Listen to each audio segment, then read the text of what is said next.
Est-ce que tu connais l'artiste derrière la saga Alien? Hans Rudi Giger est un artiste suisse né en 1940. Il est fasciné dès l'enfance par les ombres et la peur. Il invente un univers unique, un mélange de corps, de métal et de cauchemar, qu'on appelle aujourd'hui le biomécanique. Ce qui le rend immédiatement reconnaissable, c'est sa maîtrise du pistolet à peinture, l'aérographe. À l'époque, cette technique, elle est mal vue parce qu'elle est considérée comme trop facile et qu'elle rappelle les graffitis. Mais Giger, il va en faire une arme. Avec l'aérographe, il parvient à peindre des images complètement lisses, sans traces de pinceau, et qui semblent presque être des photographies en noir et blanc. D'ailleurs, un jour, il y a des policiers qui vont arrêter un transport de ses œuvres parce qu'ils vont penser que en fait, c'était juste des photos obscènes. Et c'est cette maîtrise technique qui lui permet de donner un réalisme glaçant à ses visions. La peau humaine, les os, le métal et les organes semblent complètement vivants. Giger plonge dans l'horreur, l'érotisme, l'aliénation, avec un univers sombre proche de celui de Beksinski. Et sa vision, elle est renforcée par une dimension mythologique,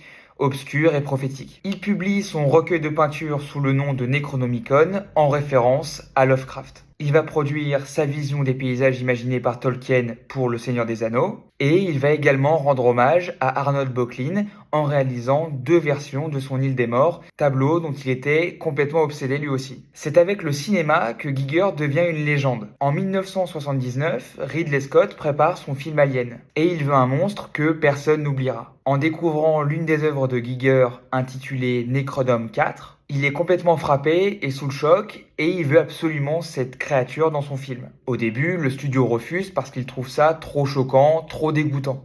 Mais Scott, il va insister. Et Giger va finir par dessiner toute l'esthétique du film. La créature, les décors, les vaisseaux et tout le reste. Résultat, Alien devient culte et Giger obtient l'Oscar des meilleurs effets visuels. Après ça, Hollywood le rappelle pour plusieurs projets, mais souvent, ses idées sont jugées trop sombres ou irréalisables. Et des décennies plus tard, Ridley Scott fera à nouveau appel à lui pour la saga Alien, notamment pour le film Prometheus. Au-delà du cinéma, son univers, il a inspiré la musique métal, les jeux vidéo, comme le fabuleux jeu Scorn, et même des musées entiers, comme le musée Giger, dans la ville de Gruyère, en Suisse. Un style unique, dérangeant, mais fascinant.